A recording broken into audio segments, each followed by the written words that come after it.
ಉಜ್ಜನು ಮಂಜೂಷದ ಮೇಲೆ ಕೈ ಹಾಕಿದ್ದರಿಂದ ಯೆಹೋವನು ಅವನ ಮೇಲೆ ಕೋಪಗೊಂಡು ಅವನನ್ನು ಹತ ಮಾಡಿದನು. ಅವನು ಅಲ್ಲೇ ದೇವರ ಮುಂದೆ ಸತ್ತನು. ಇಲ್ಲಿ ಉಜ್ಜನು ಇಲ್ಲೇನು ಮಾಡ್ತಾ ಇದ್ದಾನೆ? ಒಂದು ಸಮುವೇಲದಲ್ಲಿ ದಾವೀದನು ರಾಜನಾದ ಮೇಲೆ ರಾಜನ ಅವನ ಜೀವಿತದಲ್ಲಿ ದೇವರವನ್ನು ಅಭಿಷೇಕಿಸಿದಂತ ಕಾರ್ಯಕ್ಕೆ ಅವ್ರು ಬಂದು ಕುತ್ಕೊಂಡ ಮೇಲೆ ಅವನು ಯೋಚನೆ ಮಾಡ್ತಾನೆ, ದೇವ್ರ ಮಂಜೂಷ ಎಲ್ಲೋ ಇದೆ, ಅದನ್ನ ದಾವೀದ ನಗರಕ್ಕೆ ತೆಗೆದುಕೊಂಡು ಬರಬೇಕು. ಅದನ್ನ ದಾವೀದ ನಗರಕ್ಕೆ ತೆಗೆದುಕೊಂಡು ಬಂದು ಅದನ್ನ ಪ್ರತಿಷ್ಠಾಪನೆ ಮಾಡ್ಬೇಕಂತ ಹೇಳಿ ದಾವೀದ ನಗರ ತೆಗೆದುಕೊಂಡು ಬರ್ಬೇಕಾದ್ರೆ ಅಂದ ವೇ ಇನ್ನೂ ಮುಟ್ಲಿಲ್ಲ. ಅಂದ ವೇ ಏನಾಗುತ್ತೆ, ಉಜ್ಜನು ಹಸುಗಳನ್ನ ಹೊಡಿಬೇಕಾಗಿತ್ತು, ಹಸುಗಳನ್ನ ಓಡಿಸ್ಬೇಕಾಗಿತ್ತು ಕ್ಲೀನ್ ಆಗಿ. ಆದ್ರೆ ಅವನೇನು ಮಾಡ್ದ ಅಂತಂದ್ರೆ ಹಸುಗಳ ಮೇಲೆ ಗಮನ ಇಡೋ ಬದಲು ಹಸುಗಳು ಎಡವಿದ್ರಿಂದ ದೇವ ಮಂಜೂಷವನ್ನ ಮುಟ್ಟಿದ ತಕ್ಷಣವೇ ಅವನು ಅಲ್ಲೇ ಸತ್ತು ಬೀಳ್ತಾನೆ ದೇವರ ಸನ್ನಿಧಾನದಲ್ಲಿ. ಇವತ್ತು ಎಷ್ಟೋ ಜನರು ದೇವರು ಹೇಳಿದ್ದಾರೆ ಮುಟ್ಟಬೇಡ ಅಂತ ಹೇಳಿದ ಮೇಲೆ ಅದನ್ನ ಮುಟ್ಲಿಕ್ಕೆ ಹೋಗ್ತಾ ಇದ್ದೇವೆ. ಮುಟ್ಟಬೇಡ ಅಂತ ದೇವರು ಹೇಳಿದಂತ ಸಂಗತಿಯನ್ನ ಮುಟ್ಟಬೇಡ. Don't touch which God has told that don't touch. ದೇವರು ಹೇಳಿರುವಂತ ಮುಟ್ಟ ಅನ್ನುವಂತ ಸಂಗತಿ. ಪ್ರಿಯ ದೇವರ ಮಕ್ಕಳೇ, ಎಷ್ಟೋ ಜನರು ಇವತ್ತಿನ ದಿನ ನಾವೇನ್ ಮಾಡ್ತಾ ಇದ್ದೇವೆ, ದೇವರು ಮುಟ್ಟಬೇಡ ಅಂತ ಹೇಳಿದ್ದನ್ನ ಮುಟ್ಟಿ ಅನಾಹುತಗಳಿಗೆ, ತೊಂದರೆಗಳಿಗೆ, ಸಂಕಟಗಳಿಗೆ ಸಿಲುಕಿ ಹಾಕೊಳ್ತಾ ಇದ್ದೇವೆ. ಪ್ರಿಯ ದೇವ ಜನವೇ, ಈ ಸಂದರ್ಭದಲ್ಲಿ ಆದಿಕಾಂಡ 3ನೇ ಅಧ್ಯಾಯ 3ನೇ ವಚನದಲ್ಲಿ ರೀತಿ ಬಂದಿದೆ. ಯೇಸು ಕ್ರಿಸ್ತನು ಆದಾಮನಿಗೂ ಹವಳಿಗೆ ಒಂದು ಮಾತನ್ನ ಹೇಳ್ತಾರೆ. ಆದಮ, ಹವಳ, ನೀವೇನ್ ಮಾಡ್ರಿ, ನಾನು ಮುಟ್ಟಬೇಡ ಅಂತ ಹೇಳಿದಂತ, ತಿನ್ನಬೇಡ ಅಂತ ಹೇಳಿದಂತ ಮರದ ಹಣ್ಣನ್ನ ನೀವು ಮುಟ್ಲೂಬಾರ್ದು, ತಿನ್ಲೂಬಾರದು ಅಂತ ದೇವರು ಆಜ್ಞಾಪಿಸ್ತಾರೆ. ಅದೇ ರೀತಿಯಾಗಿ ಪ್ರಿಯ ದೇವರ ಮಕ್ಕಳೇ, ದೇವರು ನಮಗೆ 5 ಕಾರ್ಯಗಳನ್ನ ಮುಟ್ಟಬೇಡ ಅಂತ ಹೇಳಿದ್ದಾರೆ. ಸತ್ಯವೇದದಲ್ಲಿ ಅನೇಕ ಸಂಗತಿಗಳನ್ನ ಹೇಳಿದ್ದಾರೆ, ಆದರೆ ನಾನು 5 ಸಂಗತಿಗಳನ್ನ ಹೇಳ್ತೇನೆ. 5 ಪ್ರಾಮುಖ್ಯವಾದ ಸಂಗತಿಗಳನ್ನ ನಾವು ಮುಟ್ಟಬಾರದು.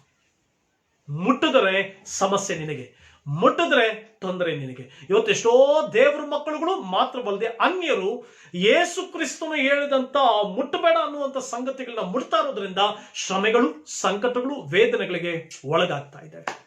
ಸೊ ನಾವು ಒಂದೊಂದಾಗಿ ನೋಡ್ಕೊಂಡು ಬರೋಣ, ಒಂದೊಂದು ಕಾರ್ಯವನ್ನು ನೋಡ್ಕೊಂಡು ಬರೋಣ. ಯಾರು ಕೂಡ ಈ ಆನ್ಲೈನ್ ನಿಂದ, ಈ ಲೈವ್ ಇದರಿಂದ ಹೋಗ್ಬಿಡ್ಬೇಡಿ. ಸರಿಯಾದ ರೀತಿಯಲ್ಲಿ ಕೇಳಿಸ್ಕೊಳ್ಳಿ, ಅರ್ಧಂಬರ್ಧ ಕೇಳಿಸ್ಕೊಳ್ಬೇಡಿ, ಯಾವಲೋ ಮನಸ್ಸಿಟ್ಕೊಂಡು ಕೇಳಿಸ್ಕೊಳ್ಬೇಡಿ. ಅರ್ಧಂಬರ್ಧ ಕೇಳಿಸ್ಕೊಂಡಾಗ್ಲೇ ಪ್ರಾಬ್ಲಮ್, ಅರ್ಧಂಬರ್ಧ ಕೇಳಿಸ್ಕೊಂಡಾಗ್ಲೇ ಸಮಸ್ಯೆ, ಅರ್ಧಂಬರ್ಧ ಕೇಳಿಸ್ಕೊಂಡಾಗ್ಲೇ ತೊಂದರೆಗಳು. ಆದ್ದರಿಂದ ದೇವರ ವಾಕ್ಯವನ್ನ ಸಂಪೂರ್ಣವಾಗಿ, ಪರಿಪೂರ್ಣವಾಗಿ ದೇವರು ಮುಟ್ಟಬೇಡ ಅಂತ ಹೇಳಿದ್ದು ಧರ್ಮೋಪದೇಶ ಕಾಂಡ 32ನೇ ಅಧ್ಯಾಯ 35ನೇ ವಚನ. ಧರ್ಮೋಪದೇಶ ಕಾಂಡ 32ನೇ ಅಧ್ಯಾಯ 35ನೇ ವಚನದಲ್ಲಿ ಈ ರೀತಿ ಬರೆದಿದೆ, ಪ್ರತೀಕಾರ ಮಾಡಿ ಮುಯಿಗೆ ಮುಯಿ ತೀರಿಸುವುದು ನನ್ನ ಕೆಲಸ. ಅವರು ಜಾರಿ ಬೀಳುವ ಸಮಯ ಬರುವುದು, ಅವರಿಗೆ ಆಪತ್ಕಾಲವು ಸಂಭವಿಸುವುದು, ಅವರಿಗೋಸ್ಕರ ಸಿದ್ಧವಾಗಿರುವ ದುರ್ಗತಿ ಬೇಗ ಬರುವುದು. ಮೊಟ್ಟ ಮೊದಲನೇದಾಗಿ ಮುಯಿಗೆ ಮುಯಿ ತೀರಿಸುವುದು ದೇವರ ಕೆಲಸ, ನಿನ್ನ ಕೆಲಸ ಅಲ್ಲ. ಅದನ್ನು ಮುಟ್ಟಬೇಡ. ಎಷ್ಟೋ ಸಾರಿ ನಮ್ಮ ಜೀವಮಾನಗಳಲ್ಲಿ ಅನೇಕರು ನಮಗೆ ತೊಂದರೆಗಳನ್ನ ಮಾಡ್ತಾರೆ, ಅನೇಕರು ಸಮಸ್ಯೆಗಳನ್ನ ಮಾಡ್ತಾರೆ, ಅನೇಕರು ನಮಗೆ ಕೆಟ್ಟದನ್ನ ಮಾಡ್ತಾರೆ. ಆದ್ರೆ ಎಷ್ಟೋ ದೇವರ ಮಕ್ಕಳು ಏನ್ ಅಂದ್ಕೊಳ್ತೀವಿ ಅಂದ್ರೆ, ನಮಗೆ ಸಾಮರ್ಥ್ಯ ಇದೆ, ನಮಗೆ ಇನ್ಫ್ಲೂಯೆನ್ಸ್ ಇದೆ, ನಮಗೆ ಜನರು ಗೊತ್ತಿದ್ದಾರೆ, ನನಗೆ ಎಲ್ಲ ಗೊತ್ತಿದೆ, ನಾನು ಪ್ರತಿಕಾರ ತೀರಿಸ್ಕೊಳ್ತೇನೆ, ನಾನು ಅವರು ಮಾಡಿದಂತ ಕಾರ್ಯಕ್ಕೆ ಪ್ರತಿಕಾರವಾಗಿ ನಾನು ಕಾರ್ಯಗಳು ಮಾಡ್ತೀನಿ ಅಂತ ನಾವು ಹೋಗ್ತೀವಿ. ನೋ ಪ್ರಿಯ ದೇವರ ಮಕ್ಕಳೇ, ಒಂದು ವೇಳೆ ನಿನ್ನ ಎದುರು ವೈರಿ ಅಥವಾ ನಿನ್ನ ಮನೆ ಅಕ್ಕಪಕ್ಕದಲ್ಲಿರುವಂತಹ ವೈರಿಗಳು, ನಿಮ್ಮನ್ನು ದ್ವೇಷಿಸುವಂತವರು, ಅವರ ಮೇಲೆ ದ್ವೇಷ ತೀರಿಸಿಕೊಳ್ಳುವುದಕ್ಕಾಗಿ ಆಗಲಿ, ಅವರ ಮೇಲೆ ಕೋಪ ತೀರಿಸಿಕೊಳ್ಳುವುದಕ್ಕಾಗಿ ಆಗಲಿ, ಅವರು ಮಾಡಿದಂತೆಯೇ ನೀವು ಮಾಡುವುದಕ್ಕೆ ನಿಮಗೆ ಬೇಕಾದ ಸಾಮರ್ಥ್ಯ ಇರಬಹುದು, ನಿಮಗೆ ಬೇಕಾದಂತ ಬಲ ಇರಬಹುದು, ನಿಮಗೆ ಬೇಕಾದಂತ ಶಕ್ತಿ ಇರಬಹುದು, ನಿಮಗೆ ಬೇಕಾದಂತ ಜನರು ಇರಬಹುದು, ನಿಮಗೆ ಬೇಕಾದಂತ ಡಿಪಾರ್ಟ್ಮೆಂಟ್ ನಲ್ಲಿ ಜನರು ಇರಬಹುದು, ನಿಮಗೆ ಬೇಕಾದಂತ ಇನ್ಫ್ಲೂಯೆನ್ಸ್ ಇರಬಹುದು, ನಿಮಗೆ ಬೇಕಾದಂತ ಪೊಲಿಟಿಕಲ್ ಪವರ್ ಇರಬಹುದು. ಬಟ್ ದೇವರ ಮಕ್ಕಳಾದ ಮೇಲೆ ದೇವರು ಇಲ್ಲಿ ನಮಗೆ ಮಾತನಾಡ್ತಾ ಇದ್ದಾನೆ, ಮಗನೇ ಮಗಳೇ, ಈ ಲೋಕದಲ್ಲಿ ನಿನಗೆ ಯಾವುದೇ ವಿಧವಾದ ಶಕ್ತಿ ಇದ್ರೂ ಕೂಡ ಪರವಾಗಿಲ್ಲ, ಪ್ರತಿಕಾರ ಮಾಡುವುದಕ್ಕೆ ನನಗೆ ಬಿಟ್ಟುಬಿಡು. ನಿನ್ನ ಮೇಲೆ ಜಗಳವಾಡಿದವರನ್ನ, ನಿನ್ನ ಮೇಲೆ ದ್ವೇಷ ಕಾರಿದವರನ್ನ, ನಿನ್ನನ್ನ ಅಣಕಿಸಲಿಕ್ಕೆ ನೋಡಿದಂಥವರನ್ನ, ನಿನ್ನನ್ನು ತುಳಿಲಿಕ್ಕೆ ನೋಡಿದಂಥವರನ್ನ, ನಿನ್ನ ಕೆಲಸದ ಜಾಗದಲ್ಲಿ ನಿನ್ನ ಪ್ರಮೋಷನ್ಗೆ ಅಡ್ಡ ಬಂದವರನ್ನ, ನಿನ್ನ ಜೀವಿತದಲ್ಲಿ ನಿನ್ನ ಒಳ್ಳೆ ಕೆಲಸಗಳಿಗೆ ಅಡ್ಡಿ ಬಂದವರನ್ನ, ಇವರನ್ನ ನೀನೇನ್ ಮಾಡು, ನನ್ನ ಕೈಗೆ ಒಪ್ಪಿಸಿಕೊಡು ಅಂತ ದೇವರು ಹೇಳ್ತಾ ಇದ್ದಾರೆ. ಪ್ರಿಯ ದೇವರ ಮಕ್ಕಳೇ, ಪ್ರಿಯ ದೇವ ಜನರೇ, ನೀನು ಎದುರಾಗಿ ದೇವರ ಕೈಗೆ ಒಪ್ಪಿಸಿಕೊಡು. Let us all give all the enemies and all the troubles makers, let us give unto Almighty's hand. ನಾವೆಲ್ಲರೂ ಕೂಡ ಸರ್ವಶಕ್ತನಾದಂಥ ದೇವರ ಕೈಗೆ ಒಪ್ಪಿಸಿಕೊಡ್ಬೇಕು. ಪ್ರಿಯ ದೇವರ ಮಕ್ಕಳೇ, ಇಲ್ಲಿ ದೇವರು ಯಾಕೆ ಹೇಳ್ತಾ ಇದ್ದಾರೆ, ಮುಯಿಗೆ ಮುಯಿ ತೀರಿಸುವುದು ನನ್ನ ಕೆಲಸ, ನಿನ್ ಕೆಲಸ ಅಲ್ಲ. ಯಾಕಂತಂದ್ರೆ ಈ ಲೋಕದಲ್ಲಿ ನಾವು ಎಷ್ಟು ಮಟ್ಟಕ್ಕೆ ಮುಯಿ ತೀರಿಸಬಹುದು ಅಂದ್ರೆ, ಶತ್ರುಗಳಿಗೆ, ಅಹಂಕಾರಿಗಳಿಗೆ, ಅಹಭಾವವಾಗಿ ನಡೆಯುವಂತವರಿಗೆ, ಮಾತ್ರವಲ್ಲದೆ ದುಷ್ಕರ್ಮಿಗಳಾಗಿ ನಡೆಯುವಂತವರಿಗೆ, ದುಷ್ಕೃತ್ಯಗಳನ್ನ ಮಾಡುವಂತವರಿಗೆ, ಅಧರ್ಮಿಗಳಾಗಿ ನಡೆಯುವಂತವರಿಗೆ, ಮಾತ್ರವಲ್ಲದೆ ಅನ್ಯಾಯ ಮಾಡುವಂತವರಿಗೆ ನಾವು ಎಷ್ಟು ಮಟ್ಟಕ್ಕೆ ಮಾಡಬಹುದು, ಕಾನೂನು ಪ್ರಕಾರ ಎಷ್ಟು ಮಾಡಬೇಕು ಅಷ್ಟು ಮಾಡಬಹುದು ಅಷ್ಟೇ. ಆದ್ರೆ ದೇವರು ಒಬ್ಬ ಮನುಷ್ಯನನ್ನ ದುಷ್ಕೃತ್ಯಗಳನ್ನ ದಂಡಿಸಿದ್ರೆ ಅವನ ಜೀವನ ಪರ್ಯಂತ ಅವನು ತಿಳ್ಕೊಳ್ಳುವ ಹಾಗೆ ಅವನನ್ನ ದಂಡಿಸ್ತಾನೆ. ಅವನು ಸಾವು ಬರುವವರೆಗೂ ಅವನು ಕೊರಗುವ ಹಾಗೆ ದೇವರು ಮಾಡ್ತಾನೆ. ಆದುದರಿಂದ ದುಷ್ಟನನ್ನ ಎದುರಿಸಬೇಡ ಅಂತ ದೇವರ ವಾಕ್ಯದಲ್ಲಿ ಬರೆದಿದೆ. ದೇವರ ವಾಕ್ಯದಲ್ಲಿ ಈ ರೀತಿಯಾಗಿ ಬರೆದಿದೆ, ದುಷ್ಟನನ್ನ ಎದುರಿಸಬೇಡ. ಪ್ರಿಯ ದೇವರ ಮಕ್ಕಳೇ, ನನ್ನ ಜೀವಿತದಲ್ಲಿ ಕೂಡ ಅನೇಕ ಸಾರಿ ಧೈರ್ಯ, ಗೊತ್ತಿರುವಂತ ಜನರು, ಅನ್ಯಾಯಗಳನ್ನ ಎದುರಿಸುವಂತ ಜ್ಞಾನ, ವಿವೇಕಗಳು ನನಗಿದ್ರೂ ಕೂಡ ಕೆಲವು ಸಾರಿ ದೇವರು ಹೇಳ್ತಾರೆ, ಮಗನೇ ನೀನ್ ಎದುರಿಸಬೇಡ, ನನ್ನ ಕೈ ಕೊಡ. ಮಗನೇ ನೀನ್ ಎದುರಿಸಬೇಡ. ನಿನ್ನ ಸೇವೆಯಲ್ಲಿ ಎದುರಾಗುವಂತ ವೈರಿಗಳನ್ನ, ನಿನ್ನ ಸೇವೆಯಲ್ಲಿ ಎದುರಾಗುವಂತ ಜನರನ್ನ, ನಿನ್ನ ಸೇವೆಯಲ್ಲಿ ಎದುರಾಗುವಂತ ದುಷ್ಕರ್ಮಿಗಳನ್ನ, ನಿನ್ನ ಸೇವೆಯಲ್ಲಿ ಎದುರಾಗುವಂತ ಅಧರ್ಮಿಗಳನ್ನ, ನಿನ್ನ ಸೇವೆಯಲ್ಲಿ ಎದುರಾಗುವಂತ ಅನ್ಯಾಯಗಾರರ ನನ್ನ ಕೈ ಕೊಡು, ನಾನು ಅವರಿಗೆ ನ್ಯಾಯವನ್ನ ಕೊಡ್ತೇನೆ, ನಾನು ಮುಯಿ ತೀರಿಸ್ತೇನೆ. ದೇವರು ಮುಯಿ ತೀರಿಸುವುದನ್ನ ನಾನು ಕಣ್ಣಾರೆ ಕಂಡಿದ್ದೇನೆ. ನಾನಾಗಿ ಫೈಟ್ ಮಾಡುವಾಗ ಸಿಗುವಂತ ನ್ಯಾಯಕ್ಕಿಂತ ಸರ್ವಶಕ್ತನ ದೇವ್ರ ಕೈ ಕೊಟ್ಟು ದೇವ್ರ ನ್ಯಾಯ ತೀರಿಸ್ತಾರಲ್ಲ, ಆ ಸರ್ವಶಕ್ತ ನ್ಯಾಯವನ್ನ ಕೊಡ್ತಾನಲ್ಲ, ಆ ಸರ್ವಶಕ್ತನು ಮುಯಿ ತೀರಿಸ್ತಾನಲ್ಲ, ಅದು ಬಹು ಭಯಂಕರವಾದದ್ದು. ನನ್ನ ಕಣ್ಣಾರನ್ನ ಕಂಡಿದ್ದೇನೆ. I have seen with my own eyes, my dear brothers and sisters. The repayment, it's not your duty. Don't say that. I will repay which you pay to me. Don't say that. Just give to your Almighty. He will repay. ದೇವರು ಮುಯಿಗೆ ಮುಯಿ ತೀರಿಸುವಂತ ದೇವರು. ಆತನು ಮುಯಿ ತೀರಿಸ್ತಾನ್ರಿ, ಆತನು ಅದ್ಭುತ ಮಾಡ್ತಾನ್ರಿ, ಆತನು ನಿನ್ನ ವೈರಿಗಳ ಸೊಟ್ಟಗಳನ್ನ ಮುರಿಯುವಂತ ದೇವರು. ಇಸ್ರಾಯೇಲ್ಯರು ಕಾನಾನ್ ದೇಶಕ್ಕೆ ಬರೋದಕ್ಕಿಂತ ಮುಂಚೆ ಐಗುಪ್ತ ದೇಶದಲ್ಲಿ ಎಷ್ಟು ವರ್ಷಗಳು, 430 ವರ್ಷ, 1 ವರ್ಷ ಅಲ್ಲ, 2 ವರ್ಷ ಅಲ್ಲ, 430 ವರ್ಷಗಳ ಕಾಲ ಬಿಟ್ಟಿಯಾಳುಗಳಾಗಿದ್ರು. 430 ವರ್ಷಗಳ ಕಾಲ ಅಡಿಯಾಳಾಗಿ ಜೀವಿಸ್ತಾ ಇದ್ರು. 430 ವರ್ಷಗಳ ಕಾಲ ಕಣ್ಣೀರಿನಲ್ಲಿ ಜೀವಿಸಿದ್ರು. 430 ವರ್ಷಗಳ ಕಾಲ ಸ್ವತಂತ್ರವೇ ಇರಲಿಲ್ಲ. 430 ವರ್ಷಗಳಾದ ಮೇಲೆ ಮೋಶೆಯ ಮೂಲಕವಾಗಿ ಅವರನ್ನ ಬಿಡುಗಡೆ ಮಾಡಿ ಅವರು ಕೆಂಪು ಸಮುದ್ರದ ಮಾರ್ಗವಾಗಿ ಬರ್ತಾರೆ. ಕೆಂಪು ಸಮುದ್ರ ಕ್ಲೋಸ್ ಆಗಿರುತ್ತೆ. ಎಲ್ಲಾ ಐಗುಪ್ತರು ತಿಳ್ಕೊಳ್ತಾರೆ ನಮ್ಮ ಕೈಗೆ ಸಿಕ್ಕಾಕೊಂಡ್ರು ಅಂತ. ಆದ್ರೆ ದೇವರು ಪ್ಲಾನ್ ಮಾಡಿದ್ರು, ಅವ್ರನ್ನ ಐಗುಪ್ತ ದೇಶದಿಂದ ಹೊರಗಡೆ ತಂದು, ಇಸ್ರಾಯೇಲ್ಯರನ್ನು ಹೊರಗಡೆ ತಂದ್ರು. ಅವರನ್ನ ನಾಶ ಮಾಡಲಿಕ್ಕೆ ಮನಸ್ಸು ಮಾಡಿದಂತ, ಅವರನ್ನ ಶಪಿಸಲಿಕ್ಕೆ ಮನಸ್ಸು ಮಾಡಿದಂತ, ಅವರನ್ನ ನೆಲಸಮ ಮಾಡಲಿಕ್ಕೆ ಮನಸ್ಸು ಮಾಡಿದಂತ ಎಲ್ಲರನ್ನ ಹೊರಗಡೆ ತೆಗೆದುಕೊಂಡು ಬಂದ್ರು. ಇಸ್ರಾಯೇಲ್ಯರನ್ನ ಕಾನಾನ್ ದೇಶಕ್ಕೆ ನಡೆಸಲಿಕ್ಕೆ ಹೊರಗಡೆ ತೆಗೆದುಕೊಂಡು ಬಂದ್ರು. ಮಾತ್ರವಲ್ಲದೆ ಅವರನ್ನ ನಾಶ ಮಾಡ್ಲಿಕ್ಕೆ, ಅವ್ರ ಮೇಲೆ ದ್ವೇಷ ಮಾಡ್ತಾ ಇದ್ದಂತ, ಅವರನ್ನ ದ್ವೇಷ ಕಾರ್ತಿದ್ದಂತ, ಅವರನ್ನ ಮಟ್ಟ ಹಾಕ್ಲಿಕ್ಕೆ ನೋಡ್ತಾ ಇದ್ದಂತ, ಅವ್ರನ್ನ ಸಂಹಾರ ಮಾಡ್ಲಿಕ್ಕೆ ನೋಡ್ತಾ ಇದ್ದಂತ ಇಡೀ ಐಗುಪ್ತ ದೇಶದ ಸೈನ್ಯ ರಥಗಳೆಲ್ಲವನ್ನ ಬಯಲಿಗೆ ತಂದ್ರು. ಬಯಲಿಗೆ ತಂದು ಒಣನೆಲದಲ್ಲಿ ಇಸ್ರಾಯೇಲ್ರು ನಡೆದು ಹೋದ್ರು. ಸಮುದ್ರದ ತಳದಲ್ಲಿ ಎಲ್ಲ ದ್ವೇಷಗಳು, ಅಸೂಯಗಾರರು, ಅವ್ರನ್ನ ನಾಶ ಮಾಡಬೇಕಾಗಿದ್ದಂಥವರೆಲ್ಲರೂ ನಾಶವಾಗಿ ಸಮುದ್ರದ ತಳಕ್ಕೆ ಸೇರ್ಕೊಂಡ್ರು. ಆದ್ರೆ ಮುಯಿಗೆ ಮುಯಿ ತೀರಿಸಲು ತವಕ ಪಡಬೇಡ, ಮುಯಿಗೆ ಮುಯಿ ತೀರಿಸಲು ಆತ್ರ ಪಡಬೇಡ, ಮುಯಿಗೆ ಮುಯಿ ತೀರಿಸಲು ವೇಗಿಯಾಗಬೇಡ. ದೇವರ ಕೈ ಕೊಡು. ಒಂದು ವೇಳೆ ದುಃಖಕರವಾಗ್ಬೋದು, ಒಂದು ವೇಳೆ ಅಯ್ಯೋ ದೇವರೇ ನೀನು ಈಗಲೇ ನ್ಯಾಯ ತೀರಿಸ್ಬಿಡ್ಬೇಕು, ಈಗಲೇ ಅಂತ ನಿಮ್ಮ ಹೃದಯ ತವಕಿಸಬಹುದು. ಬಟ್ ನನ್ನ ದೇವರು ತಕ್ಕ ಸಮಯದಲ್ಲಿ ದುಷ್ಕರ್ಮಗಳಿಗೆ ನ್ಯಾಯ ತೀರಿಸುವಂತ ದೇವರು. ಪ್ರಿಯ ದೇವರ ಮಕ್ಕಳು, ಇಲ್ಲಿ ಬರ್ತಿದೆ, ಅವರಿಗೆ ಆಪತ್ಕಾಲವು ಸಮೀಪಿಸಿದೆ. ದುಷ್ಟನಿಗೆ, ಅನ್ಯಾಯಗಾರನಿಗೆ, ಮೋಸ ಮಾಡುವವನಿಗೆ, ದಬ್ಬಾಳಿಕೆ ನಡೆಸುವವನಿಗೆ, ಮಾತ್ರವಲ್ಲದೆ ಈ ಲೋಕದಲ್ಲಿ ನಾನೇ ಅಂತ ಮೆರಿತಾ ಇರುವಂತ ಪ್ರತಿಯೊಬ್ಬ ಮನುಷ್ಯನಿಗೂ ಆಪತ್ಕಾಲವು ಸಿದ್ಧವಾಗಿದೆ ಅಂತ. ಆಪತ್ಕಾಲ ಸಿದ್ಧವಾಗಿದೆ. ಅವನ ಗುಂಡಿಯನ್ನು ಅವನೇ ತೋಡ್ಕೊಳ್ತಾ ಇದ್ದಾನೆ. ಮುಯಿ ತೀರಿಸುವುದನ್ನ ದೇವ್ರ ಕೈ ಕೊಡು. ದೇವರು ಮುಯಿ ತೀರಿಸಿದ್ರೆ, ನಾನು ಹೇಳ್ತಾ ಇದ್ದೀನಲ್ಲ, ನನ್ನ ಕಣ್ಣಾರೆ ನಾನು ಕಂಡಿದ್ದೇನೆ ಅನೇಕ ಸಂಗತಿಗಳನ್ನ. 22 ವರ್ಷಗಳ ಕ್ರಿಸ್ತಿಯ ಒಂದು ಸೇವಾ ಜೀವಿತದಲ್ಲಿ, ಒಂದು ಸಭಾ ಜೀವಿತದಲ್ಲಿ ದೇವರ ಸೇವೆಯನ್ನು ಕಂಡಿರುವಂಥದ್ದು, ದೇವ ಜನರಿಗೆ ವಿರುದ್ಧವಾಗಿ ಎದ್ದಂಥವರಿಗೆ ದೇವರ ಮಕ್ಕಳು ನಿಶಬ್ದವಾಗಿ ಆತನನ್ನು ಸ್ತುತಿಸುವಾಗ ದೇವರೇ ಮುಯಿ ತೀರಿಸ್ತಾರೆ. ದಾನಿಯೇಲನ ದ್ವೇಷ ಮಾಡಿ ಅವ್ರೇನ್ ಮಾಡ್ಬಿಟ್ರು, ಗವಿಯಲ್ಲಿ ಹಾಕ್ಬಿಟ್ರು. ಇವರೆಲ್ಲರೂ ತಿಳ್ಕೊಂಡ್ರು, ನಾವು ಗೆದ್ದು ಬಿಟ್ವಿ, ಗಾಟ್ ವಿಕ್ಟರಿ ಅಂತ ಅನ್ಕೊಂಡ್ರು. But it's half victory. ಆ ಶತ್ರು ಹೇಳ್ಕೊಳ್ಳುವಾಗ ಅದು ಅರ್ಧ ವಿಕ್ಟರಿ ಮಾತ್ರ, ಅರ್ಧ ಜಯ ಮಾತ್ರ. ಪೂರ್ಣ ಜಯ ಯಾವಾಗ ಸಿಕ್ತು ಗೊತ್ತಾ? ಸಿಂಹದ ಗವಿಯೊಳಗಡೆ ದಾವೀದನ ಕಾಪಾಡಿದಂತ ದೇವರು ಸಿಂಹದ ಗವಿಯಿಂದ ಅವನ್ನ ಮೇಲ್ತಂದು ಅವನ ಶತ್ರುಗಳನ್ನೆಲ್ಲ ಸಿಂಹದ ಗವಿ ಬಾಯಿಗೆ ಹೋಗಿ ಮೂಳೆಗಳು ಮುರಿದು ಒಂದು ಸ್ವಲ್ಪ ಮಾಂಸವೂ ಸಿಗದೆ ಸಿಂಹಗಳ ಬಾಯಿಗೆ ಹೋದ್ರಲ್ಲ, ಆಗ ದಾನಿಯೇಲನಿಗೆ ಪೂರ್ಣ ಜಯ ಸಿಕ್ತು. ಇವತ್ತು ಮುಯಿಗೆ ಮುಯಿ ತೀರಿಸೋದು ನಿನ್ ಕೆಲಸ ಅಲ್ಲ. ಮುಯಿಗೆ ಮುಯಿ ತೀರಿಸಲು ತವಕ ಪಡಬೇಡ, ಮುಯಿಗೆ ಮುಯಿ ತೀರಿಸಲು ಯೋಚನೆ ಮಾಡಬೇಡ.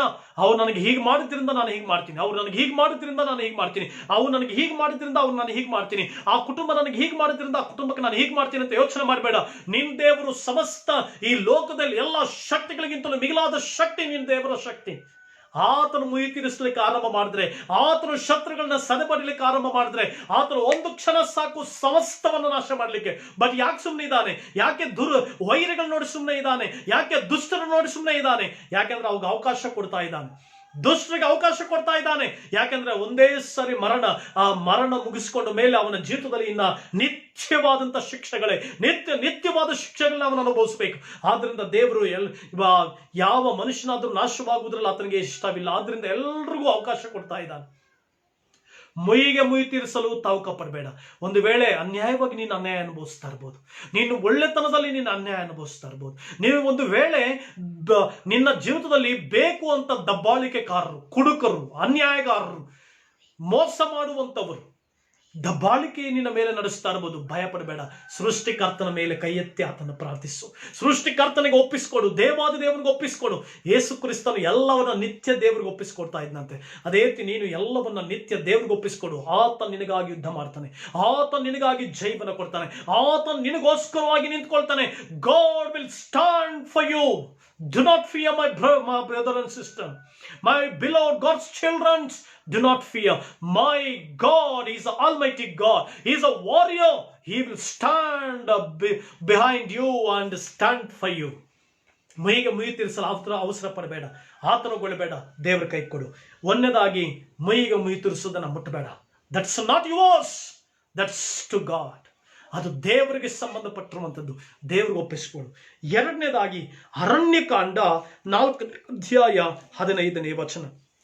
ಅರಣ್ಯಕಾಂಡ 4ನೇ ಅಧ್ಯಾಯ 15ನೇ ವಚನದಲ್ಲಿ ರೀತಿ ಬರೆದಿದೆ, ದಂಡು ಹೊರಡುವ ಕಾಲದಲ್ಲಿ ಆರೋನನು ಅವನ ಮಕ್ಕಳು ದೇವಸ್ಥಾನದ ಎಲ್ಲಾ ಸಾಮಾನುಗಳನ್ನು ಮುಚ್ಚಿಸಿದ್ದ ಮಾಡಿದ ನಂತರ ಕೆಹಾತ್ಯರು ಅವುಗಳನ್ನು ಹೊರುವುದಕ್ಕೆ ಬರಬೇಕು. ಅವರು ದೇವಸ್ಥಾನದ ಸಾಮಾನುಗಳನ್ನು ಮುಟ್ಟಬಾರದು. ದ ಸೆಕೆಂಡ್ ಥಿಂಗ್ಸ್ ಈಸ್ ದೇವಸ್ಥಾನದ ಸಾಮಾನುಗಳನ್ನ ಮುಟ್ಟಬೇಡ. ಇಲ್ಲಿ ದೇವರು ಒಂದು ನಿಯಮವನ್ನು ನೇಮಿಸಿದ್ರು. ಮಹಾಯಾಜಕ ಮತ್ತೆ ಮಹಾಯಾಜಕನ ಮಕ್ಕಳು ಅವರು ದೇವಸ್ಥಾನದ ಸಾಮಾನುಗಳನ್ನ ಮುಟ್ಟಬಹುದಾಗಿತ್ತು, ಎಲ್ಲ ಕಾರ್ಯಗಳು ಮಾಡಬಹುದಾಗಿತ್ತು.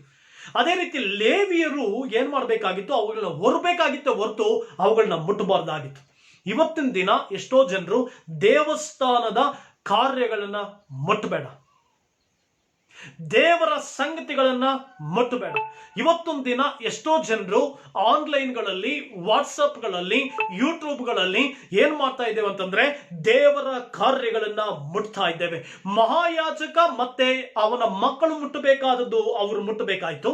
ಲೇವಿಯನ ಮಕ್ಕಳು, ಕೆಹಾತ್ಯರು ಮತ್ತೆ ಕೋರಹಿಯರು ಇವರೆಲ್ಲರೂ ಕೂಡ ಇವ್ರೇನ್ ಮಾಡ್ಬೇಕಾಯ್ತು, ಇವರು ಮಾಡಬೇಕಾದ ಕಾರ್ಯಗಳನ್ನ ಇವರು ಮಾಡಬೇಕಾಗಿತ್ತು. ಆದ್ರೆ ಎಲ್ಲ ವಹಿಸಿ ವರೆಸುವಾಯ್ತು. ಪ್ರಿಯ ದೇವರ ಮಕ್ಕಳೇ, ದೇವಸ್ಥಾನದ ಕಾರ್ಯಗಳು, ದೇವಸ್ಥಾನ ಅಂತಂದ್ರೆ ದೇವರ ಆಲಯ. ದೇವರ ಆಲಯದಲ್ಲಿ ಆರಾಧನೆ ಇರುತ್ತೆ, ದೇವರ ಆಲಯದಲ್ಲಿ ವಾಕ್ಯ ಇರುತ್ತೆ, ದೇವರ ಆಲಯದಲ್ಲಿ ಆರಾಧನೆ ಇರುತ್ತೆ. ಆರಾಧನೆಯನ್ನ ಮುಟ್ಟಬೇಡ, ಆರಾಧನೆ ನಿಂದಲ್ಲ, ಆರಾಧನೆಯನ್ನು ಮುಟ್ಟಬೇಡ. ಪ್ರತಿಯೊಬ್ಬ ಕ್ರೈಸ್ತನೇ ಎಚ್ಚರಿಕೆಯಿಂದ ಕೇಳಿಸ್ಕೊ. ಆರಾಧನೆಯನ್ನು ಮುಟ್ಟಬೇಡ. ಅದ್ರ ಅರ್ಥ ಏನು ಗೊತ್ತಾ? ಆರಾಧನೆ ದೇವರಿಗೆ ಸಲ್ಲಬೇಕಾಗಿದ್ದು, ಆರಾಧನೆಯನ್ನ ನೀನು ಯಾರು ಬಾಸ್ ಕೊಡಬೇಡ, ಆರಾಧನೆಯನ್ನ ಯಾರೋ ಇನ್ನೊಬ್ಬನಿಗೆ ಕೊಡಬೇಡ, ಆರಾಧನೆ ಮಾಡ್ತಕ್ಕಂಥ ಸಮಯವನ್ನ ಇನ್ನೊಬ್ಬನಿಗೆ ಯಾರಿಗೂ ಕೊಡಬೇಡ. ಆರಾಧನೆಯನ್ನ ಮುಟ್ಟಬೇಡ. Don't touch. ಆರಾಧನೆ ಅದು ದೇವರಿಗೆ ಸಲ್ಲಬೇಕಾದಂಥದ್ದು. ಆರಾಧನೆ ಅದು ಸರ್ವಶಕ್ತನಿಗೆ ಸಲ್ಲತಕ್ಕಂಥದ್ದು. ಆರಾಧನೆ ನಿನ್ನ ಮೊದಲಂಗನಿಗೆ ಸಲ್ಲಬೇಕಾಗಿದ್ದು. ಆ ಆರಾಧನೆ ಆತನಿಗೆ ಕೊಡು. ಆತನು ಅದನ್ನು ಮುಟ್ಟಬೇಡ, ಅದನ್ನು ತೆಗೆದುಕೊಳ್ಬೇಡ. ನಿನಗೆ ನೀನೇ ಆರಾಧನೆ ಆರಾಧಿಸುವಾಗ ನಿನಗೆ ಎಷ್ಟು ಬಂದಾಗೆ ಆರಾಧಿಸ್ತಾ ಇದ್ದಿ, ಆಲಸ್ಯದಿಂದ ಆರಾಧಿಸ್ತಾ ಇದ್ದಿ, ಆಕಳಿಸಿಕೊಂಡು ಆರಾಧಿಸ್ತಾ ಇದ್ದಿ. ಆ ರೀತಿಯಾಗಿ ಆರಾಧಿಸಬೇಡ. ಸರ್ವಶಕ್ತನನ್ನ ಪೂರ್ಣ ಹೃದಯದಿಂದ ಆರಾಧಿಸು. ಆರಾಧನೆಯನ್ನು ಮುಟ್ಟಬೇಡ, ವಾಕ್ಯಗಳನ್ನ ಮುಟ್ಟಬೇಡ. ಇವತ್ತಿನ ದಿನ ಎಷ್ಟೋ ಜನರು ದೇವರ ಸಭೆಗಳಲ್ಲಿ ಆ ವಾಕ್ಯಗಳನ್ನು ಕೇಳಿಸಿಕೊಳ್ಳುವಾಗ ಆ ವಾಕ್ಯಗಳಿಗೆ ವಿರುದ್ಧವಾಗಿ ಎದ್ದೊಳ್ತಾ ಇದ್ದಾರೆ, ವಾಕ್ಯಗಳಿಗೆ ವಿರುದ್ಧವಾಗಿ ಫೇಸ್ಬುಕ್ಗಳಲ್ಲಿ ಎದ್ದೊಳ್ತಾ ಇದ್ದಾರೆ, ವಾಕ್ಯಗಳಿಗೆ ವಿರುದ್ಧವಾಗಿ ಸೋಷಿಯಲ್ ಮೀಡಿಯಾಗಳಲ್ಲಿ ಎದ್ದೊಳ್ತಾ ಇದ್ದಾರೆ, ವಾಕ್ಯಗಳಿಗೆ ವಿರುದ್ಧವಾಗಿ ಎಷ್ಟೋ ದೇವರ ಮಕ್ಕಳುಗಳು ಅದು ಸರಿ ಇಲ್ಲ, ಇದು ಸರಿ ಇಲ್ಲ ಅಂತ ಹೇಳಿ ಯೂಟ್ಯೂಬ್ಗಳಲ್ಲಿ ಅಲ್ಲಿ ಇಲ್ಲಿ ಎದ್ಕೊಳ್ತಾ ಇದ್ದಾರೆ. ಮುಟ್ಟಬೇಡ. That's not yours. ನಿನ್ನ ದೇವರ ವಾಕ್ಯವನ್ನ ಕೇಳಿಸಿಕೊಂಡು ಸರಿಯಾಗಬೇಕಾಗಿದ್ದಂತ ನಾವುಗಳು ವಾಕ್ಯಗಳನ್ನ ಕೇಳಿ ಸರಿಪಡಿಸಿಕೊಳ್ಬೇಕಾಗಿದ್ದ ನಮ್ಮ ಜೀವಿತಗಳು ಇವತ್ತಿನ ವಾಕ್ಯಕ್ಕೆ ವ್ಯತಿರಿಕ್ತವಾಗಿ ಎದ್ದೊಳ್ತಾ ಇದ್ದೇವೆ, ವಾಕ್ಯಕ್ಕೆ ವಿರುದ್ಧವಾಗಿ ಎದ್ದೊಳ್ತಾ ಇದ್ದೇವೆ. ಪ್ರಿಯ ದೇವರ ಮಕ್ಕಳೇ, ನಿನಗೆ ಆ ವಾಕ್ಯ ಸರಿ ಇಲ್ಲ, ಅವನು ಸಾರ್ತಾ ಇರುವಂತ ವಾಕ್ಯ ಸುಳ್ಳು ಅಂತ ನಿನಗೆ ಗೊತ್ತಾದ್ಮೇಲೆ, ಆ ವಾಕ್ಯದಲ್ಲಿ ಬಲ ಇಲ್ಲ ಅಂತ ನಿನಗೆ ಗೊತ್ತಾದ್ಮೇಲೆ ಅದರ ವಿರುದ್ಧವಾಗಿ ಏನು ಮಾತಾಡಬೇಡ. ಆ ವಾಕ್ಯ ಕೇಳಿಸ್ಕೊಳ್ಳೋದನ್ನೇ ಬಿಟ್ಟುಬಿಡು. ಆತನ ವಾಕ್ಯ ಕೇಳಿಸ್ಕೊಳ್ಳೋದನ್ನ ಬಿಟ್ಟುಬಿಡು. But don't touch. ಮುಟ್ಟಬೇಡ. ಎಷ್ಟೋ ಜನರು ಉಪದೇಶವನ್ನ ಕೇಳಿಸಿಕೊಳ್ಳುವುದಕ್ಕೆ ನಿನ್ಗೆ ಇಷ್ಟವಿಲ್ಲದೆ ಹೋದ್ರೆ ಬಿಟ್ಟುಬಿಡು, ಅದ್ರ ಬಗ್ಗೆ ಮಾತನಾಡಬೇಡ. ಉಪದೇಶವನ್ನ ಕೇಳಿಸಿಕೊಳ್ಳುವುದಕ್ಕೆ ನಿನ್ಗೆ ಇಷ್ಟವಿಲ್ಲದೆ ಹೋದ್ರೆ ಬಿಟ್ಟುಬಿಡು. ಇದು ಜ್ಞಾನೋಕ್ತಿಯಲ್ಲಿ ಬರೆದಿದೆ. ಉಪದೇಶವನ್ನ ಕೇಳಿಸಿಕೊಳ್ಳುವುದಕ್ಕೆ ಮನಸ್ಸಿಲ್ಲದೆ ಹೋದ್ರೆ ಅದನ್ನು ಬಿಟ್ಟು ಬಿಡು. ಆದ್ರೆ ಎಷ್ಟೋ ಜನರು ಮುಟ್ತಾ ಇದ್ದೇವೆ, ಎಷ್ಟೋ ಜನರು ಡಿಬೇಟ್ಗಳನ್ನ ಮಾಡ್ತಾ ಇದ್ದೇವೆ, ಎಷ್ಟೋ ಜನರು ಹಾಗೆ ಹೇಗೆ ಅಂತ ಹೇಳ್ತಾ ಇದ್ದೇವೆ. ನೋ, ಅವನು ಯಾರೇ ವಾಕ್ಯ ಸಾರ್ಲಿ ಅದೆಲ್ಲ ಮುಖ್ಯ. ಅವನು ಸಾರ್ತಾ ಇರೋದು ವಾಕ್ಯ. ಆ ವಾಕ್ಯ ಸುಳ್ಳಾಗಿ ಪ್ರಸಂಗಿಸ್ತಾ ಇದ್ದಾನೋ ಸತ್ಯವಾಗಿ ಪ್ರಸಂಗಿಸ್ತಾ ಇದ್ದಾನೋ ನಿನಗ್ ಗೊತ್ತಿಲ್ಲ, ನನಗ್ ಗೊತ್ತಿಲ್ಲ. ನಿನಗೇನಾದ್ರೂ ಆ ರೀತಿ ಗೊತ್ತಾದ್ರೆ ಅಂತವನು ವಾಕ್ಯ ಕೇಳಿಸ್ಕೊಳ್ಳೋದನ್ನು ಬಿಟ್ಟು ಬಿಡು. ಬದಲಾಗಿ ಅದ್ರ ವಿರುದ್ಧವಾಗಿ ಏನು ಮಾತಾಡಬೇಡ. ಎಷ್ಟೋ ಜನರು ಇದನ್ನ ಮಾಡೋ ಬದಲು ಅದನ್ನ ಕೇಳಿಸ್ಕೊಳ್ಳೋದನ್ನ ಬಿಟ್ಟುಬಿಡು. ಆದ್ರೆ ನಾವು ಮುಟ್ತಾ ಇದ್ದೇವೆ, ಡಿಬೇಟ್ಗಳನ್ನ ಮಾಡ್ತಾ ಇದ್ದೇವೆ, ಅದ್ರ ಬಗ್ಗೆ ಕೊರತೆಗಳನ್ನ ಹೇಳ್ತಾ ಇದ್ದೇವೆ. ಎಚ್ಚರಿಕೆಯಿಂದಿರು ಪ್ರಿಯ ದೇವರ ಮಕ್ಕಳೇ. ಮಾತ್ರವಲ್ಲದೆ ಆಲಯದಲ್ಲಿ ಏನಿರುತ್ತೆ? ದಶಮಾಂಶ ಕಾಣಿಕೆಗಳಿರುತ್ತೆ. ಪ್ರಿಯ ದೇವರ ಮಕ್ಕಳೇ, ಇದು ದೇವರ ಆಲಯದಲ್ಲಿ ಇರಬೇಕಾಗಿದ್ದು ಇವತ್ತು ಹೊರಗಡೆ ಬಂದಿದೆ. ದೇವರ ಆಲಯದಲ್ಲಿ ಇರಬೇಕಾಗಿದ್ದು ಇವತ್ತು ಬಹಿರಂಗವಾಗಿ ಜನರ ಮಾತುಗಳಿಗೆ, ಜನರ ಆಡಿಕೆಗಳಿಗೆ ಸಿಗ್ತಾ ಇದೆ. ದಶಮಾಂಶ ಕಾಣಿಕೆಗಳು ಅದರ ವಿಷಯದಲ್ಲಿ ಮಾತನಾಡುವಂತ ಸಾಮರ್ಥ್ಯ ನನಗೂ ಇಲ್ಲ, ನಿನಗೂ ಇಲ್ಲ. ಯಾಕೆಂದ್ರೆ ಅದು ದೇವರದು. Don't touch. ಮುಟ್ಟಬೇಡ. ಅದನ್ನ ನಿನಗೆ ಕೊಡಕ್ ಮನಸ್ಸಿಲ್ವಾ? ಕೊಡಬೇಡ. ನಿನಗೆ ಕೊಡಕ್ ಹೃದಯ ಇಲ್ವಾ? ಕೊಡಬೇಡ. ನಿನಗೆ ಕೊಡೋದಕ್ಕೆ ಆಗೋದಿಲ್ವಾ? ಕೊಡಬೇಡ. ನಿನಗೆ ಕೊಡೋದಕ್ಕೆ ಇಂಟ್ರೆಸ್ಟ್ ಬರ್ತಾ ಇಲ್ವಾ? ಕೊಡ್ಲೇಬೇಡ. ಬಟ್ ಪರಲೋಕ ರಾಜ್ಯಕ್ಕೆ ಹೋದಾಗ ನೀನೊಬ್ಬ ಬಡವನಾಗಿ ಕಾಣಿಸ್ಕೊಳ್ತೀಯ, ನಿನಗೆ ಬಡವನಾಗಿ ಕಾಣಿಸ್ಕೊಳ್ತೀಯ. ಯಾರು ಕೂಡ ಇಲ್ಲಿ ನಿನಗೆ ಬಲವಂತ ಇಲ್ಲ. ಆದರೆ ಎಷ್ಟೋ ಜನರು, ಒಂದು ದುಃಖಕರ ಸಂಗತಿ ಏನಂದ್ರೆ, ಅದನ್ನ ಫೇಸ್ಬುಕ್ಗಳಲ್ಲಿ ಇದಕ್ಕೆ ತೆಗೆದುಕೊಂಡ್ಬಂದು, ಡಿಬೇಟ್ಗಳಿಗೆ ತೆಗೆದುಕೊಂಡ್ಬಂದು ಅದನ್ನ ಅನೇಕ ವಿಧವಾದಂಥ ವಾಕ್ಯಗಳನ್ನ ಬಿಟ್ಟು ವ್ಯತಿರಿಕ್ತವಾಗಿ ಮಾತಾಡ್ತಾ ಇದ್ದೇವೆ, ಮುಟ್ತಾ ಇದ್ದೇವೆ. Don't touch it. ಅವತ್ತು ದೇವರಲ್ಲಿ ಹೇಳ್ತಾರೆ, ದೇವರು ಮೋಶೆಗೆ ಹೇಳ್ತಾ ಇದ್ದಾರೆ, ಮೋಶೆ, ದೇವರ ಸ್ವಾಮಾನುಗಳನ್ನ ಏನ್ ಮಾಡಬಾರ್ದು, ಇವರು ಲೇವಿಯರು ಮುಟ್ಟಬಾರ್ದು, ಹೊರಬೇಕಷ್ಟೇ. ನನ್ನ ಜೀವಿತದಲ್ಲಿ ಎಷ್ಟೋ ಜನರು ದೇವರು ಹೊರಬೇಕು ಅಂತ ಹೇಳಿದ್ರೆ ನಾವು ಮುಟ್ತಾ ಇದ್ದೇವೆ. ಇಲ್ಲ, ಯಾಕೆ ನಾನು ದಶಮಾಂಶ ಕೊಡಬೇಕು, ಯಾಕೆ ನಾನು ಕಾಣಿಕೆ ಕೊಡಬೇಕು, ಯಾಕೆ ಕೊಡಬೇಕು. ಪ್ರಿಯ ದೇವರ ಮಗನೇ, ಮಗಳೇ, ನೀನು ಮುಟ್ತಾ ಇದ್ದಿ, ದೇವರು ಆಜ್ಞಾಪಿಸಿರುವಂತ ಕಾರ್ಯಗಳನ್ನ ಮುಟ್ತಾ ಇದ್ದಿ. ದೇವರ ಕಾರ್ಯಗಳನ್ನ ಮುಟ್ಟಿದ್ರೆ ನಿನಗೆ ಏನಾಗುತ್ತೆ ಅನ್ನೋದು ನಿನ್ನ ಸತ್ಯವೇದದಲ್ಲಿ ಬರೆಯಲ್ಪಟ್ಟಿದೆ. ಓದು. ನಿನ್ ಬೈಬಲ್ ನಿನ್ನ ಹತ್ರ ಇದೆ, ನಿನ್ ಬೈಬಲ್ ನಿನ್ ಕೈಯಲ್ಲಿದೆ. ಓದು ಬೈಬಲ್ನ ಕ್ಲೀನ್ ಆಗಿ. ಯಾವನ ಹೇಳೋದನ್ನ ಕೇಳಬೇಡ, ಯಾವನ್ ಪ್ರಸಂಗ ಮಾಡ್ತಂತ ನನ್ನನ್ನು ಕೇಳಬೇಡ, ನನ್ನ ಮಾತನ್ನು ಕೇಳಬೇಡ. ನಿನ್ ಬೈಬಲ್ ನಿನ್ನ ಹತ್ರ ಇದೆ, ಓದು ಚೆನ್ನಾಗಿ. ಎಷ್ಟೋ ಜನರು ಇವತ್ತಿನ ದಿನ ಒಂದೇ ಒಂದು ವಾಕ್ಯವನ್ನು ಇಟ್ಕೊಳ್ತೀವಿ, ಯೆಶಾಯನು ಬರೆದ ಪ್ರವಾದನೆ ಗ್ರಂಥದಲ್ಲಿ ರೀತಿ ಬರ್ತಿದೆ, ಧರ್ಮಶಾಸ್ತ್ರ ಒಂದಕ್ಕೊಂದು ಜೋಡಣೆ ಆಗಿದೆ, ಅದರಲ್ಲಿ ಇಲ್ಲದೆ ಇರುವಂತದ್ದು ಎಲ್ಲ. ಇಟ್ಸ್ ಅ ಚೈನ್ ಲಿಂಕ್ಸ್ ಇದೆ. ಒಂದು ವಾಕ್ಯಕ್ಕೂ ಇನ್ನೊಂದು ವಾಕ್ಯಕ್ಕೂ ಲಿಂಕ್ ಇದೆ. ಆ ಲಿಂಕ್ ನಾವು ತೆಗೆದುಕೊಂಡು ಬರಲ್ಲ, ಆ ಲಿಂಕ್ ನಾವು ಕೊಡಲ್ಲ. ಕೇವಲ ನಾವು ಸಾಮಾನ್ಯವಾಗಿ ಒಂದು ಟಿವಿ ಅಂತ ಹೇಳಿದ ತಕ್ಷಣ ಟಿವಿ ಓಡ್ಬಿಡುತ್ತಾ? ಇಲ್ಲ, ಅದು ಕೇಬಲ್ಗೆ ಕನೆಕ್ಟ್ ಆಗಬೇಕು, ಎಲೆಕ್ಟ್ರಿಸಿಟಿ ಪವರ್ಗೆ ಕನೆಕ್ಟ್ ಆಗಬೇಕು. ಆಗಲೇ ಅಲ್ಲಿ ಏನಾಗುತ್ತೆ, ಟಿವಿ ಓಡ್ಲಿಕ್ಕೆ ಸಾಧ್ಯ. ಎಲೆಕ್ಟ್ರಿಸಿಟಿ ಪವರ್ ಕನೆಕ್ಟ್ ಆದ್ರೂ ಕೂಡ ಕೇಬಲ್ಗೆ ಕನೆಕ್ಟ್ ಆಗಲಿಲ್ಲ ಅಂದ್ರೆ ಕೇಬಲ್ ಬರೋದಿಲ್ಲ. ಎಷ್ಟೋ ಜನರು ಇವತ್ತು ಟಿವಿಯನ್ನು ತೋರಿಸ್ತಾ ಇದ್ದಾರೆ, ಯಾವುದೋ ಒಂದು ವಾಕ್ಯ ತೆಗೆದುಕೊಂಡು ತೋರಿಸ್ತಾ ಇದ್ದಾರೆ, ನೋಡು ಇದು ವಾಕ್ಯ, ಅದರ ಕನೆಕ್ಟಿವಿಟಿ ತೋರಿಸ್ತಾ ಇಲ್ಲ. ಅದು ಎಲ್ಲಿಗೆ ಕನೆಕ್ಟ್ ಆಗ್ತಾ ಇದೆ, ಆ ವಾಕ್ಯ ಬೇರೆ ಎಲ್ಲಿಗೆ ಕನೆಕ್ಟ್ ಆಗ್ತಾ ಇದೆ, ಆ ವಾಕ್ಯ ಬೇರೆ ಎಲ್ಲಿಗೆ ಸಂಪರ್ಕ ಕಲ್ಪಿಸ್ತಾ ಇದೆ ಅಂತ ಎಷ್ಟೋ ಜನರಿಗೆ ಸಾಮಾನ್ಯ ಜ್ಞಾನವಿಲ್ಲ. ನೀನಾದ್ರೂ ಇದನ್ನ ವಾಕ್ಯವನ್ನು ಕೇಳಿಸ್ಕೊಳ್ತಾ ಇರುವಂತ ನೀನು, ಇದು ಕೇವಲ ನಮ್ಮ ಸಭೆಗೂ ಮಾತ್ರ ಅಲ್ಲ, ಇಡೀ ಪ್ರಪಂಚದಾದ್ಯಂತ ಹಾಡಿಕೊಂಡಿರುವಂತ ದೇವರ ಮಕ್ಕಳಿಗೆ ಸಾರ್ತಾ ಇದ್ದೇನೆ. ಪ್ರಿಯ ದೇವರ ಮಕ್ಕಳೇ, ದೇವರ ಆಲಯದಲ್ಲಿ ಕಾಣಿಕೆಗಳು, ದಶಮಾಂಶಗಳು ಇರುತ್ತೆ. ದೇವರ ಆಲಯದಲ್ಲಿ ದೇವರಿಗೆ ಕೊಡ್ತಕ್ಕಂಥ ಕಾರ್ಯಗಳು ಇರುತ್ತೆ. ಅದೆಲ್ಲವೂ ಕೂಡ ದೇವರಿಗೆ ಸಂಬಂಧಪಟ್ಟಿದ್ದು. Don't touch it. If you